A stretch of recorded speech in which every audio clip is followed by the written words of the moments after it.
Church, if you would open to Psalms 121.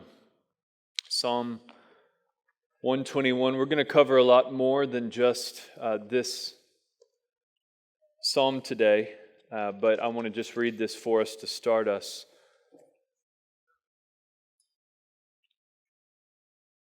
Word of God says, Psalm 121, I lift up my eyes to the hills. Where does my help come from? My help comes from the Lord who made heaven and earth. He will not let your foot be moved. He who keeps you will not slumber. Behold, he who keeps Israel will neither slumber nor sleep. The Lord is your keeper. The Lord is your shade at your right hand. The sun shall not strike you by day, nor the moon by night. The Lord will keep you from all evil. He will keep your life. The Lord will keep your going out and your coming in from this time forth and forevermore. And so, Father, what glorious promises.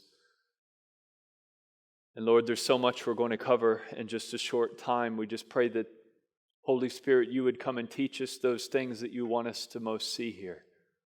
We rely on you as the teacher, the illuminator, the one who can actually not just inform our minds, but change our lives, which is what we really need. And so, Father, we pray that you would do all these things for the glory of your Son and for our eternal good. We pray it in Jesus' name. Amen. I am going to attempt something very difficult. Maybe you could say impossible. I guess you can judge that by the end. I'm going to try to cover 15 Psalms in all in one sermon. And the reason I want to do this is because this gives a historical background to Palm Sunday, to Christ's entrance into Jerusalem on that donkey. If we will actually not just think about Jesus entering 2,000 years ago, but go back about 600 to 1,000 years before that, and think about these Psalms of Ascent, the meaning of Christ entering Jerusalem will really, really come out clearly for us.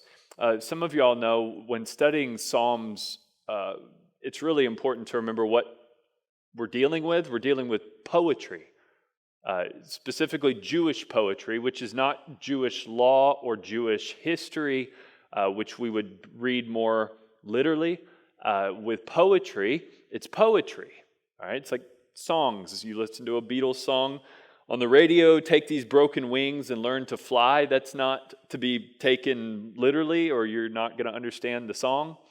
There's poetic license with songs and with poetry. And so, for example, in Psalms 121, the sun shall not strike you by day isn't a promise that Israelites won't get sunburned.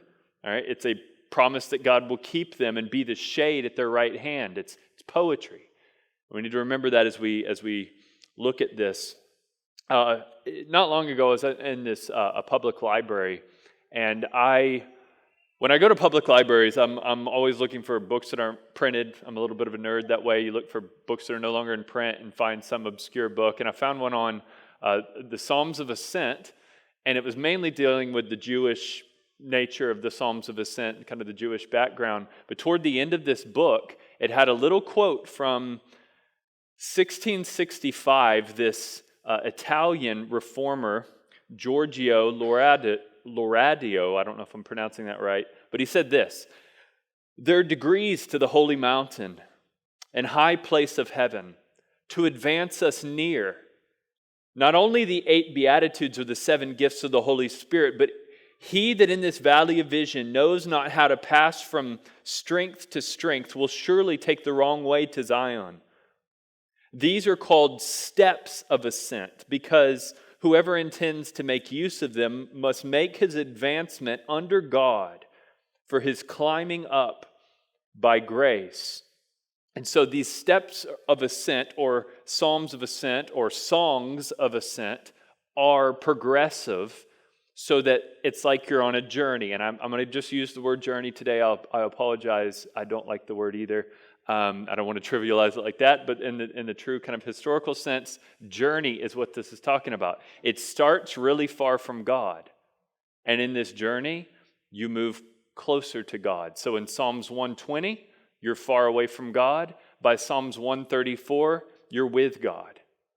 And it's literally a pilgrimage through these Psalms to God. It's very beautiful the way that it's laid out and written. And so it's important to remember that as we go through. So I'm not going to give an outline. I just want to walk through 15 Psalms progressively, move forward, say a few things along the way. We'll start in Psalm 120. Again, the psalmist is far away from God. In Psalm, or in verse 1, the psalmist kind of at his lowest point, it says, "In my distress." That's where you find God. Or it might be better to say that's where God finds you. Always in a place of distress. That's where every pilgrimage to God begins. A place of distress. Abraham started distressed as an idol worshiper when God found him. Isaac was distressed when Abraham was about to sacrifice him to God and he was wondering if he would live. Jacob was distressed when he was fearing if his brother Esau would come and kill him. Joseph was distressed when he was thrown in the pit and then later in prison before he got to the palace. And Israel, the nation, was distressed when they were slaves in Egypt and they cried out to the Lord before he brought deliverance. Distress is where every pilgrimage to God begins. You have to understand how bankrupt spiritually you are, how lost you are before you can be found. That's what the psalmist is letting us see here. He says in verse 1, "In my distress I called to the Lord and he answered me." Which shows, I think, at one level, you can never be too far away from God where he doesn't hear you when you cry to him.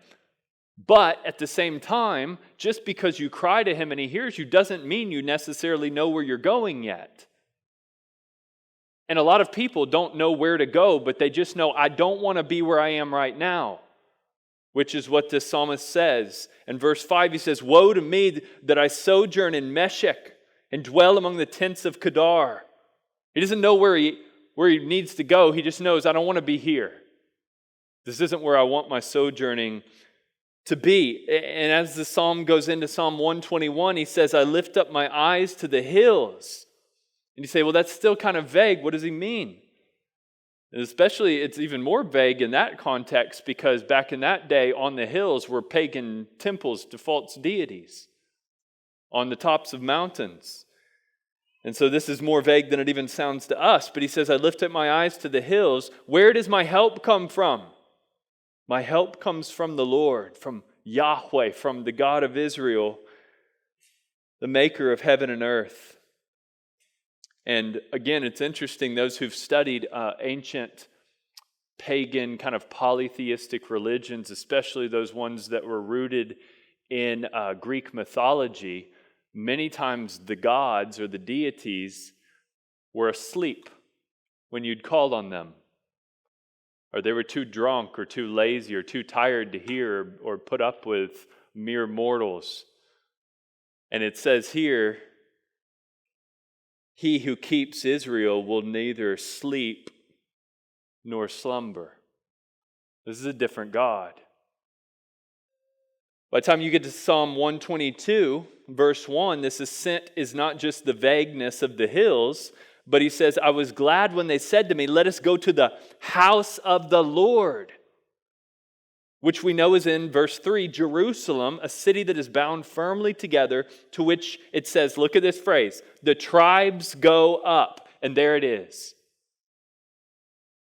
That's what this is about. Go up. The tribes go up. The go up part is, there's a little bit of debate on what it means that these tribes are going up, because the temple in Jerusalem had 15 steps up to the temple. And so some said, oh, there's 15 psalms of ascent because each psalm represents a step going up the temple into Jerusalem. There's another theory, and others say going up means that you're going up to Jerusalem because Jerusalem is up. and it's surrounded by valleys. And so no matter what direction you come to Jerusalem, you must go down and then go up. And I tend to think both those sound quite legitimate, and many scholars do, and they say, I think both things are in view. This is what the going up, these 12 tribes of Israel are doing. Able-bodied men 3 times a year would go up to Jerusalem to make these sacrifices at the temple for the sins of their family. And think how, just men, for just a minute, think of the responsibility on your shoulders as a man to take time off work, whatever financial money was needed to purchase an animal that you needed to take and journey and go make this sacrifice on your own behalf and for sake of your family. To bear that responsibility. It's no small thing what they were doing. And you would have started alone. You would have left your house and you would be slowly journeying toward Jerusalem, and then you would begin to gather with others coming from their homes, and you get closer to Jerusalem, you enter into packs, you enter into tribes and more people. And it would have started off silent so that you're maybe quoting these Psalms of Ascent or singing them alone, but as you get closer, you're singing with others. And this chorus begins to resound of these Psalms of Ascent as you get closer to Jerusalem. And I think this shows us something symbolic about the Christian pilgrimage, is that it's meant to be journeyed or walked in song with others. God intends for us to sing on our way to Zion. We sing when we gather. That's why when we get together at city groups, now every time this church gathers, we sing. I don't know if you noticed that. We should be doing that. I think that's significant. When God's people get together, we sing. We have something to sing about. I know for my kids, those of us who have kids in Christian schools, they go to school and they sing. They sing when they're home and they sing when they're at church. All our kids know is singing. This is all they know. It's an awesome thing. And I can tell y'all, guys, the strongest churches don't minimize singing. And the strongest believers don't mumble out lyrics. Because they know I'm not singing because I feel like singing. I'm singing so that I will feel like singing. But we don't sing because we don't have sorrows. We sing to drown out the sorrows with transcendent truth, which is what singing does for our heart and the hearts of others around us when we're in the midst of God's people, singing loud with confidence. It's not a surprise that when you're preparing soldiers for battle, you have them sing together. It does something at the heart level, at the psyche level, at the emotional level, to be surrounded by people singing confident lyrics. This is not accidental how God plans this. And I think that's why it's somewhat tragic in our day that music is something of a consumer product. For the individual. You just listen on iTunes or Spotify or whatever platform you just for me. This is for me. This is my playlist, right? And that's fine. But music originally had a greater meaning. It was for the edification of the church primarily. It was for the worship of God with His people. This is in large part why we have music. And there's a context all this is happening in. This psalmist is not just in the midst of ease of life. You say, yeah, but, easy to sing on a journey. You kind of walking through fields and stuff. My life is hard. Well, this psalmist's life is hard. As I was looking at this, it was amazing, the holistic treatment of the psyche and of the emotional life of this person that's being described here. Every range of human experience, the types you want and the types you try to avoid are all here. So the emotions we don't want, and I just went through this and pulled out some words: anxiety, hate, anger, fear, affliction, shame, pride, tears, weeping. And then this kind of bored, lazy category called contempt or slumber. And then all the emotions we do want: joy, gladness, laughter, shouts of joy, peace, love. And so you have this wide range of human emotion. positive and negative mixed with these different human experiences like dreaming, sleeping, work, toil, eating, warring against enemies, being warred against by enemies, and the near constant relational opposition that he's experiencing. And then God, in the midst of this, being his protector, being his provider, sustaining him in the journey. And kind of a side note here, it's important to remember the context. This is during or right after the Babylonian exile. Remember, Israel, because of their sin, became slaves in Babylon for 70 years. And then they were eventually released out of Babylon to go back to Jerusalem, and revival broke out. Remember that? A revival broke out in Jerusalem under Ezra, Nehemiah, King Josiah. This revival breaks out. And he starts talking about this in Psalm 126. Look at verse 1. When the Lord restored the fortunes of Zion, we were like those who dream. Then our mouth was filled with laughter and our tongue with shouts of joy. They said among the nations, the Lord has done great things for them. The Lord has done great things for us. We are glad. And I think that's just a reminder that God's people, we do know what joy is in corporate worship. We do. I find that to be a normal experience of a Christian, is to have some measure of joy in corporate worship. I don't get surprised when Christians come to me sometimes. Some of you have said, oftentimes I don't feel like coming to church. Maybe today you didn't feel like coming, or I don't feel like going to city group, but I'm always glad I do, because I leave with some measure of restored joy. I don't go, oh my goodness, really? I'm like, yeah, it's normal. That's how it works. That's normal. That's normative. But this right here, what this psalmist is describing, is not normative or normal. This is supernatural. This is revival, is what he's remembering. And most of us have not ever really tasted this level of revival. This is what Paul says when he talks about joy unspeakable and full of glory. The level of joy that a believer can experience from God by the Spirit, most of us have not experienced this type of revival joy. This is Pentecost. This is the Protestant Reformation and the Great Awakening. This is the Hebrews revival in the Isle of Lewis in Scotland. This is the Great Welsh revival. This is what happened in Babylon. Coming out of Babylon in Jerusalem that he's recounting. And I don't know how many of you all have studied revivals historically. I did a lot of study back a number of years ago on revivals, and it's interesting that they always are birthed either with one individual, maybe a group of just a few, or a whole church or larger group, distressed and calling out on the Lord. And then it comes. That's always the pattern. And I think that is what this psalmist is remembering. He says in verse 5, those who sow in tears shall reap with shouts of joy. So Christ was a man of sorrows first, before he's full of joy in heaven. He enters Jerusalem. If we were to read the rest of that passage we read a minute ago, he entered Jerusalem and then he wept for Jerusalem before he ascended to the heavenly Jerusalem.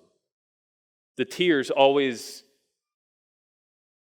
precede the joy, always. It says, for the joy set before him, he endured the shame of the cross. And so I think the lesson that we need to get is the highest highs that we could want emotionally always are preceded by low lows. In fact, I would say you can't get to the high highs or to the joys you desire unless you go through some very dark, painful, difficult days. It is necessary, always. And again, the imagery here of Jerusalem shows us that. God put Jerusalem up on this hill, calls it the city of joy, the city of laughter, calls it that, and then says, I'm going to put valleys around it from every angle so that if you want to get up there, you have to go down first. You can't get that without some measure of difficulty or trial. This is the Christian life, is it not? This isn't just it for Israel. This is how the pilgrimage to God works. This is how everything that we deep down desire works. And this is what it tells us. For the pilgrim, the Christian, you should never lose hope. You should always keep walking. Because even when you go down, as long as you keep walking, eventually you'll get through that and you'll begin to ascend and go up. So don't stop walking. Never stop walking. Because you will reach Jerusalem. That's the lesson for us. Now, as it gets into Psalm 127, it may seem a little bit out of place. It's not. This is something of a primer on covenant theology, if you want a category theologically where this goes. But look at 127. Unless the Lord builds the house, those who build it labor in vain. Okay, now again, we're dealing with poetry here, so you're not literally building a house. House is representative of a place. Maybe it says later here, a city. I think those are interchanged. A nation, Israel is referred to here. I think this is the idea. Covenant context. All of this is about covenant. And in the Old Covenant, Israel was in covenant with God as a nation state. So that's why you keep reading in these Psalms of Ascent, Psalm 128:6, peace be upon Israel. Which, by the way, isn't America and isn't Rome or ancient Greece. No matter how prosperous a nation or blessed a nation might seem to be, it is not Israel in covenant with God. In the Old Covenant, additionally, God's blessing on Israel was often mediated through the head of the home, through the covenant head, the father. So look at Psalm 128:3. Your wife will be like a fruitful vine within your house. Your children will be like olive shoots around your table. Behold, thus shall the man be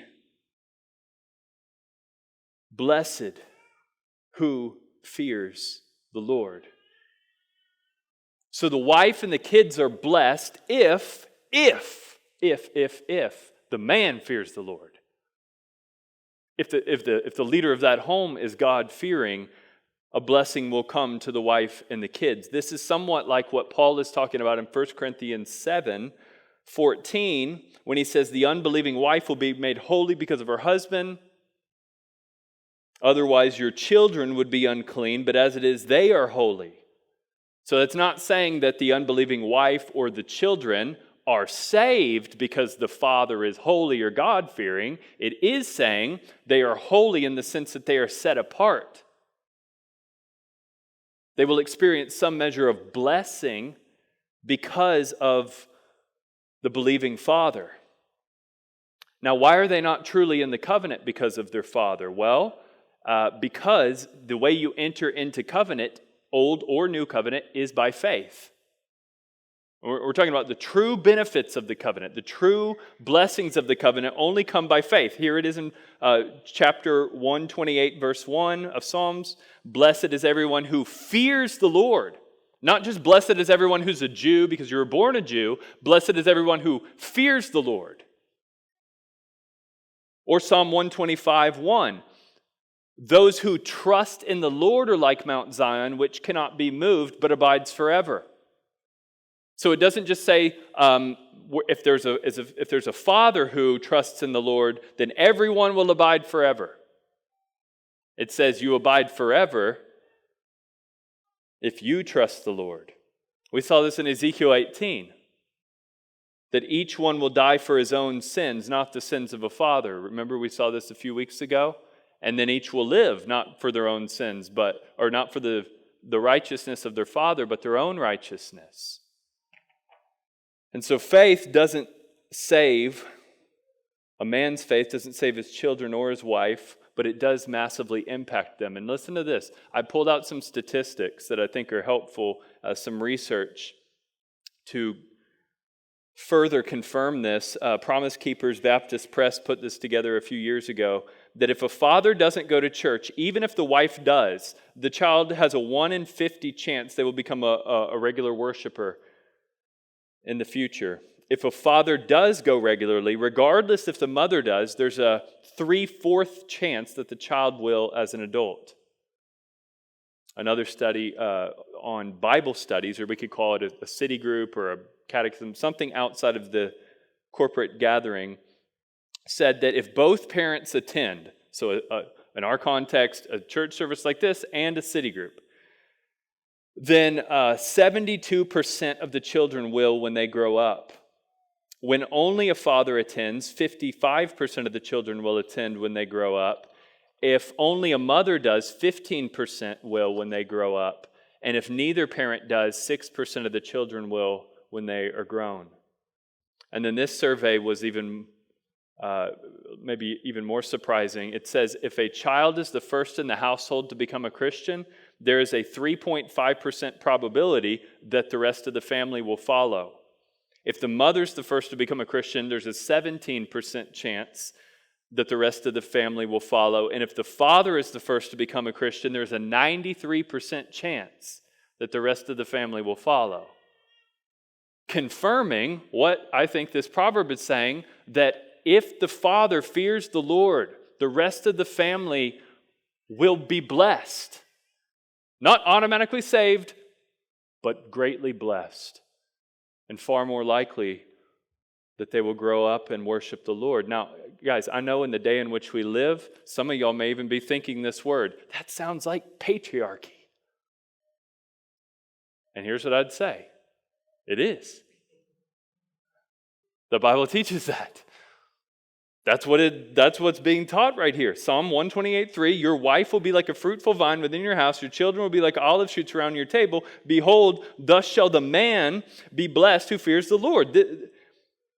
Now, it doesn't mean that the woman doesn't greatly influence her home either. We have Proverbs 31 that clearly says a God-fearing woman, her husband will be praised at the gates.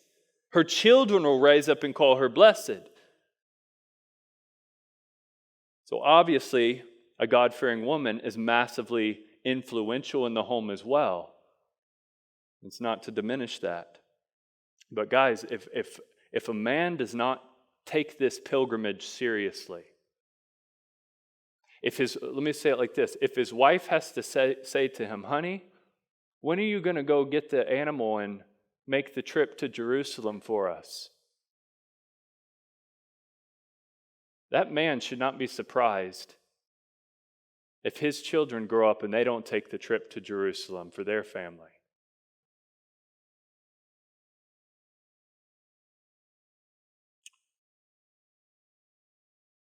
Psalm 129 reminds us covenant isn't, even with all the stuff I just said, isn't ultimately about our success or failure as heads of our homes, but of Christ's success as the head.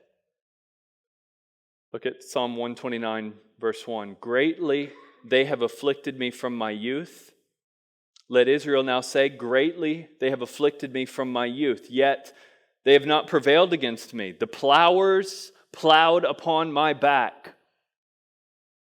They made long their furrows. Now, the Jewish commentators will say that's talking about Israel. When they were slaves in Egypt, their backs were shredded to pieces in their slavery, and I do think that is true. But the best Christian commentators will say that you take a passage like this and you can have multi-layered meanings so that it can first relate to Israel and their slavery, and it can also point forward to Christ, whose back would be plowed in those hours leading up to the crucifixion. Verse 1, they have afflicted me from my youth, it says. Isn't that what Christ experienced when he was born? And then he had to immediately run for shelter because they were trying to kill him and they had to flee to Egypt until Herod was dead and they could come back? Isn't verse 3, the plowers have plowed my back, ultimately about Christ's flogging and beating and torture before the crucifixion? And this is where I think this passage where you begin to see the entrance of Christ into Jerusalem and these Psalms of Ascent begin to merge. Because Christ is not entering Jerusalem to offer a sacrificial lamb for Mary and for Joseph and for his brothers and sisters.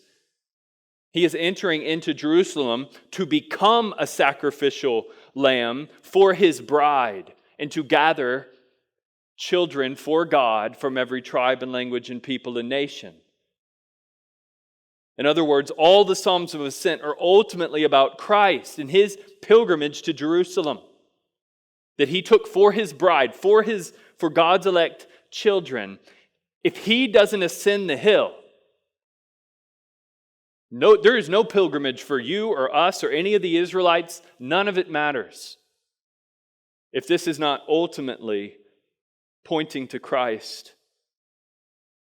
And so every pilgrimage, Old or New Covenant, is utterly and completely dependent on Christ entering Jerusalem. And this is why Jesus kept saying in the Gospels repeatedly, I must go to Jerusalem.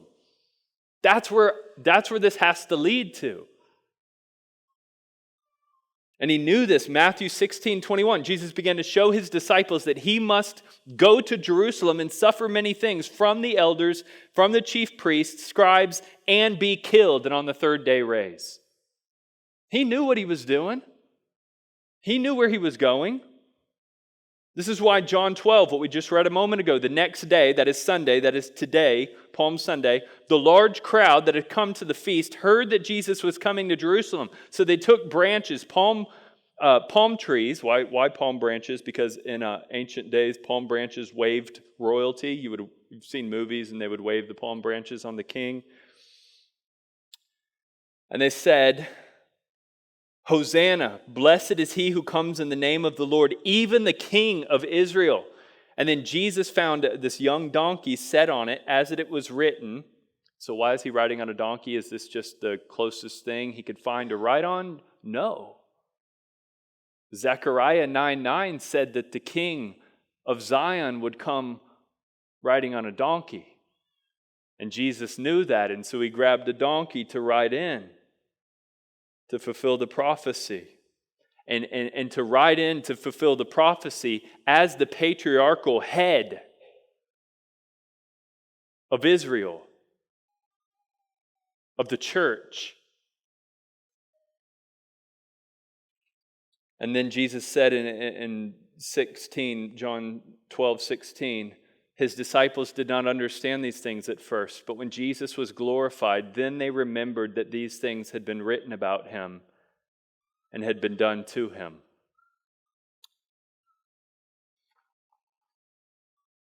I want to begin to close by looking at these 5 last Psalms of Ascent.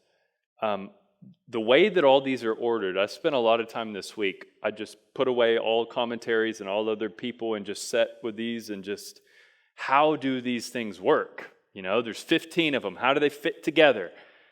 And I don't know every single reason, and I'm sure if I would have read more, I could have found out people that said things that would be helpful to say here. But it does seem that Psalm 129, if we see Christ there, Christ becomes something of a doorway into Psalm 130, 131, 132, 133, 134. In other words, you can't make it in your pilgrimage to these last 5 Psalms unless you enter through Psalm 129 and find Christ. He's something of a door to enter into. It's very significant. He is a sort of rite of passage to continue the journey. And so when you enter Christ, this doorway, you can continue to move toward heaven.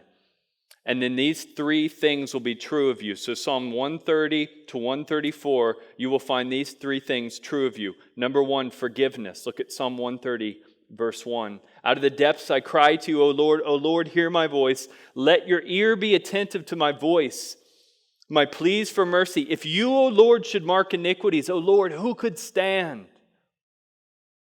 But with you there is forgiveness, that you may be feared. Man, if you think of nothing else this week in relation to what Christ did in Jerusalem, to just think of forgiveness. He should mark iniquities. Who could stand?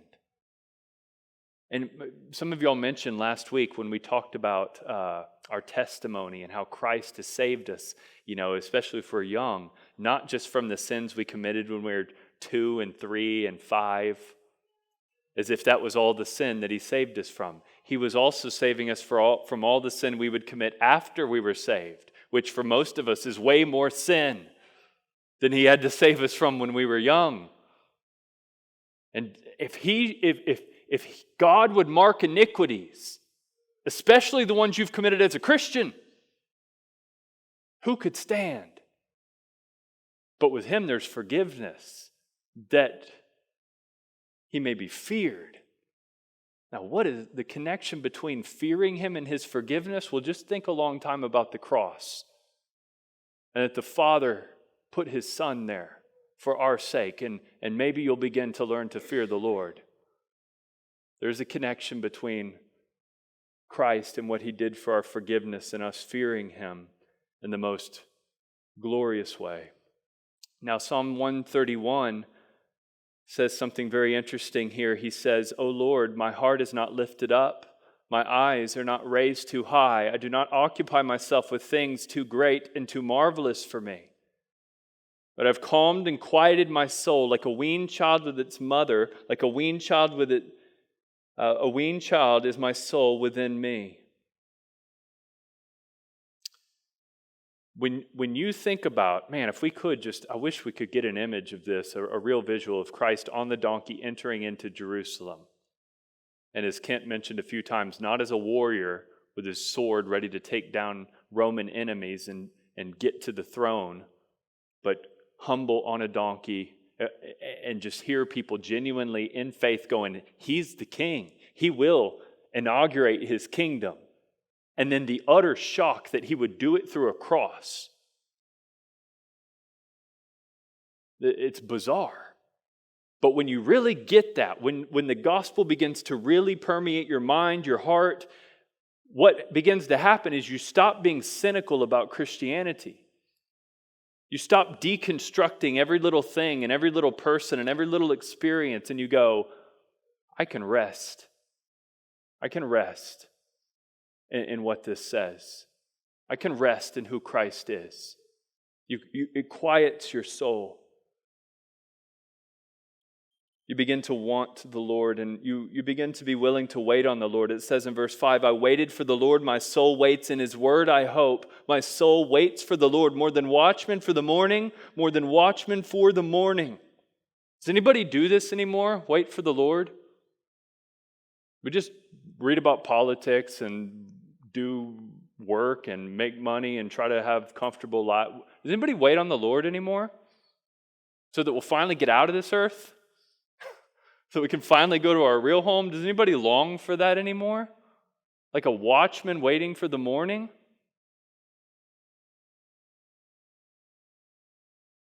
Man, have you ever tried to stay up all night? I thought about this morning. You get into those early morning hours. You're holding your eyes open going, man, how long till the sun rises?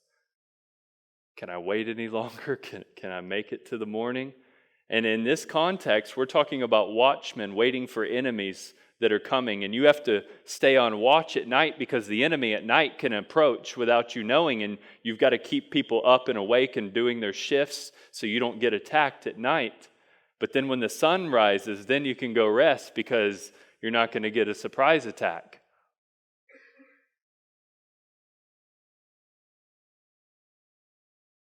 I gave a technical definition of the church last week, but here's a simple definition of the church. The church is people who are waiting for the Lord and then helping each other wait for the Lord. That's what the church is. We know he's coming back to finish what he started, to fully and finally inaugurate his kingdom, which leads to this last portion of the Psalms of Ascent about Zion.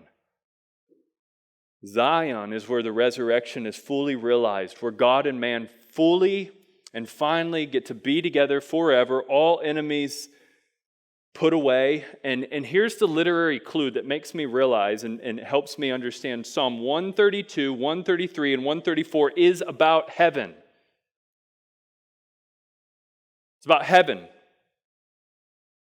Psalm 132, verse 12 and verse 14 says forever. Psalm 133, 3 says forevermore. Psalm 134, their worship is coming from Zion. They're there. They've reached Zion. They're worshiping in Zion. Zion is where God is. Zion is where God's people are with him. And that's where all this is leading. Revelation 21 calls Zion the heavenly Jerusalem, and it says that John saw on Mount Zion stood the Lamb. That's where Zion is. And we should long for it. And let me just say this, and here's the connection to Jesus coming into Jerusalem on the donkey. You don't get to Zion unless Jesus comes in the donkey into Jerusalem and inaugurates the Davidic kingdom. That's what these passages keep talking about. You read it later, he's talking about David, David, David, David. Christ is in the lineage of David. Christ can rightly take David's throne, but take it forever. And until Christ is able to sit on that throne, that kingdom is not going to be fully realized, and we're not going to enter into it. And so, as we think about Holy Week Church, that Jesus didn't enter into Jerusalem to first take his royal seat. He entered into Jerusalem to die. To die.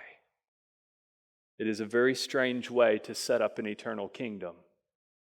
But it was the only way he could take out all the enemies that are against his people. To dethrone Satan. To conquer death and sin.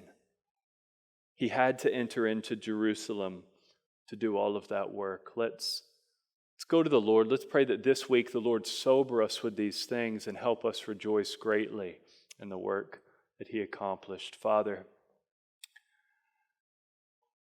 oh Lord, if you should mark iniquities, who could stand?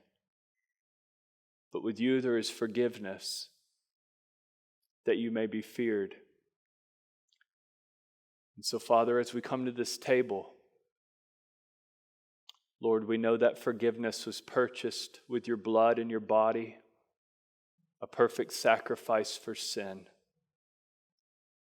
Lord, would you sober our minds this week as we read about the passion of Christ, his suffering and his death. Lord, help us remember what you've done and how secure we are in that work. All our iniquities atoned for. And so, Lord, encourage our hearts at the table and help us to go out from here giving glory to the Son. We pray it in Jesus' name. Amen.